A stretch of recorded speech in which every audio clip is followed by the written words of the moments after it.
L'Église face à la technologie, si vous voulez, pour faire beaucoup plus harmonie avec l'air du temps. Le révérend pasteur Victor Kouachi est avec nous. Bonjour et bienvenue. Bonjour, Blessing. Alors, vous avez quelque chose à dire ou à rectifier. À rectifier. Oui, en fait, aujourd'hui, c'est juste encourager nos frères pour leur dire que nous sommes dans un monde qui évolue et il nous faut nous adapter à l'évolution. Ouais. Beaucoup disent que les tics ne sont pas de bonnes choses, hein, et souvent à raison ou à tort par moment.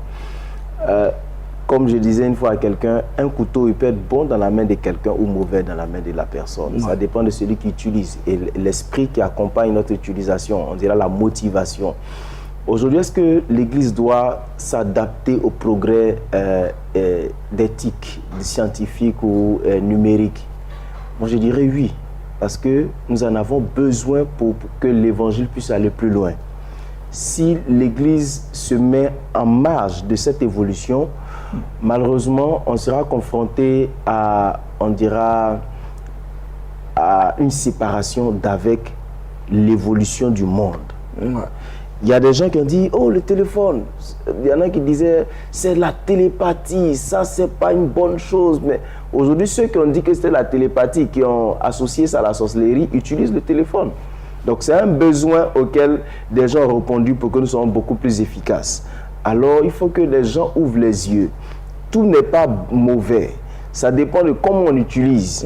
Il y a des gens qui utilisent les réseaux sociaux pour faire ce qui démontre, on dirait, l'état de leur esprit.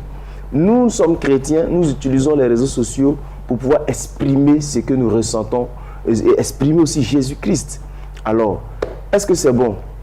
Est-ce que c'est mauvais? Certains disent qu'on part jusqu'à faire l'église sur le Facebook et que c'est pas bon. Pourquoi?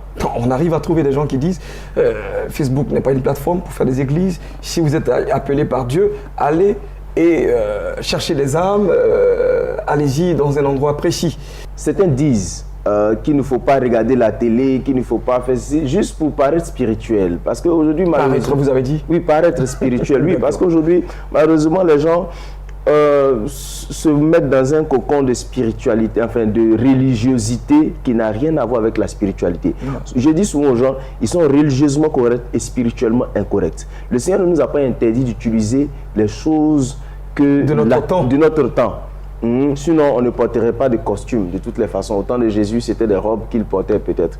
Mais il faut qu'on s'y mette. Ouais. Mais il faut qu'on utilise avec la bonne motivation. Comme je le disais, un gangster, quand il prend un couteau, on dit que le couteau est dangereux. Quand ma maman, un boucher prend le couteau. Quand il prend le couteau, c'est pour nous servir de la viande. C'est clair. Quand ma mère prend le couteau à la maison, c'est pour la cuisine. C'est pour la cuisine. Donc ça ne peut pas être dangereux dans la main ni du boucher, ni de ma maman, mais de la main du gangster, parce que ça dépend des motivations. Alors que les gens utilisent les réseaux sociaux avec une bonne motivation, mais qu'ils ne soient pas dépendants de ces choses-là, au détriment de la communion avec le Seigneur. Merci. Je pense que vous avez pratiquement tout dit. Et puis, la remarque qui a été faite et qui est très générale, et ne prenons pas justement Facebook ou les réseaux sociaux pour régler nos comptes. Voilà, nous sommes des grandes personnes, des responsables. Nous pensons être le ciel et la lumière du monde. Il faudrait justement qu'on agisse avec beaucoup d'agilité et puis probité morale. C'est vraiment important d'être honnête dans la vie, voir son frère et peut-être en inbox, on peut lui parler que de venir faire exposer des problèmes. Voilà, il faut éviter cela. Merci à vous d'être passé sur notre plateau. C'est l'instant où nous recevons les différents annonceurs. Vous savez déjà de quoi je parle. C'est Espace Annonce.